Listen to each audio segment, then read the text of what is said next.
You know, sometimes life takes unexpected turns, and all you can do is hold your head up high and keep moving forward. But sometimes, just when you think you've been through it all, you realize there's more drama lurking around the corner than you could have ever imagined. Last year, my life was thrown upside down when my ex-husband died in a tragic accident. It wasn't just his death that shook everything. It was the messy, complicated aftermath that followed. The betrayal, the lies, the heartbreak, and of course, the drama with my ex-in-laws that I could never have predicted. But let me take you back to the weekend when it all came to a head. It was the kind of day that should have been simple, but turned into something completely different. It was my youngest daughter's birthday, and while we had planned a proper party later in the month, I decided to take her to the weekend market for a little fun. She had a budget to spend however she liked, and, naturally, she picked out a mountain of chocolate and sweets. Typical kid, right? I had a pretty relaxed vibe going for the day, until I started to get a call. Her voice on the other end, shaking and terrified, told me some weird people had cornered her.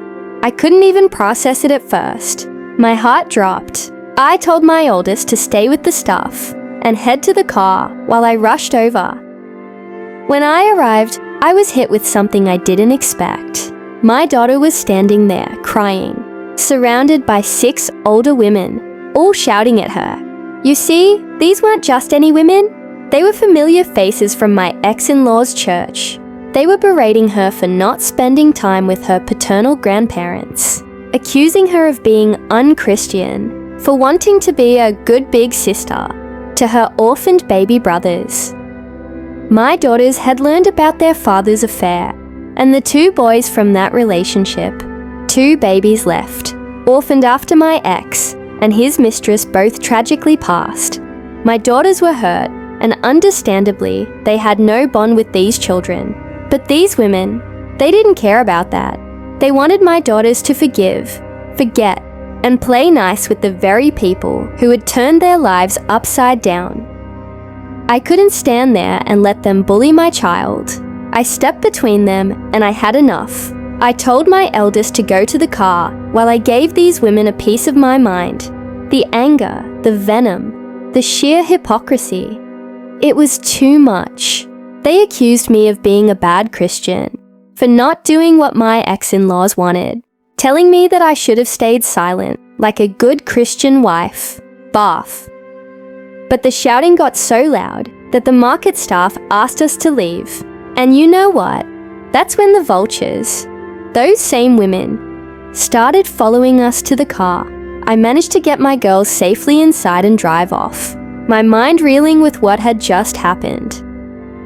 Later that night, when my girls were finally asleep, I needed to talk to someone. I reached out to a fellow church member, someone I trusted, and told him everything. I needed to vent, to make sense of the situation. After he apologized for what had happened, he shared some unexpected news. My ex-mother-in-law had posted a sob story on the church's Facebook group. She painted me as the villain, claiming that I was leaving them penniless, homeless even, after their son's passing. She accused my daughters of abandoning them, blaming us for the loss of their grandsons, the 2 orphaned boys now living with distant relatives of my ex-husband.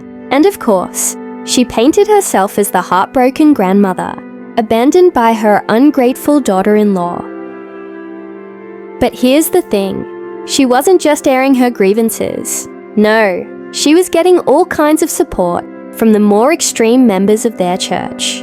These people, who prided themselves on their morality, were all too quick to rally behind her. But something didn't sit right. They had no idea about the truth. No one knew about my ex-husband's infidelity, his affair, or the mess he had created before his death. Now, my ex-mother-in-law had a clever little trick up her sleeve.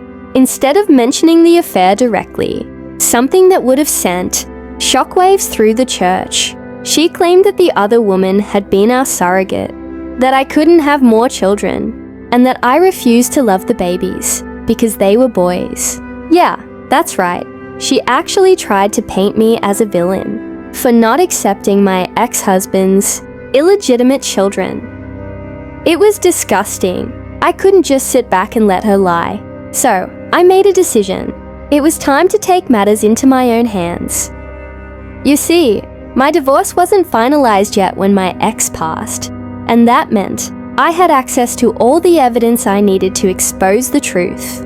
Pictures, text messages, emails, everything. I had the proof of my ex-husband's infidelity, the conversations he had with his affair partner, his parents' involvement in supporting him, and even the horrifying messages they sent to my daughters, calling them bastards and blaming them for their father's death. I wasn't going to hold back. I had everything printed out, high quality, glossy paper, the works, and I created personalized binders that would put any church hymn book to shame. These weren't just any binders though. The first thing you'd see when you opened them was a picture of my ex and his affair partner making out in our living room. The faces were unmistakable, and it was clear as day that this woman had no resemblance to me. Then, I took these binders straight to the church before service started. There was a desk in the back where people could grab hymn books if they forgot theirs, and no one ever checked them. I slipped my little creation in, just like it was part of the usual church supplies. The gossip. Oh, it spread like wildfire. The names my ex and his affair partner were called.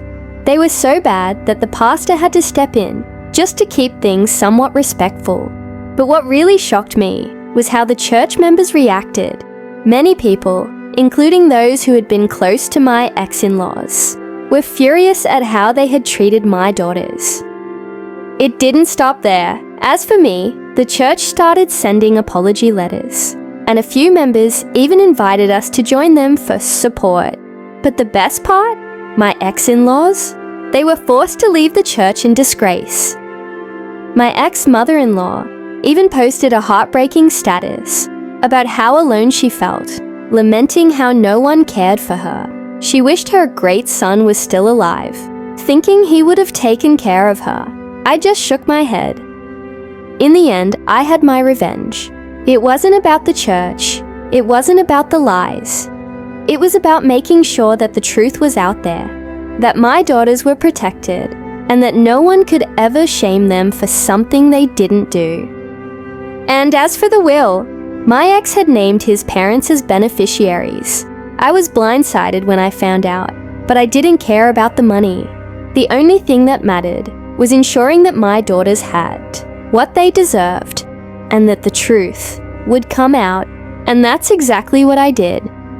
Closing CTA, if you've ever been through a betrayal, or faced a situation where the truth needed to be revealed, leave a comment below. I'd love to hear your thoughts or any similar experiences. And don't forget to like, share, and subscribe for more stories like this.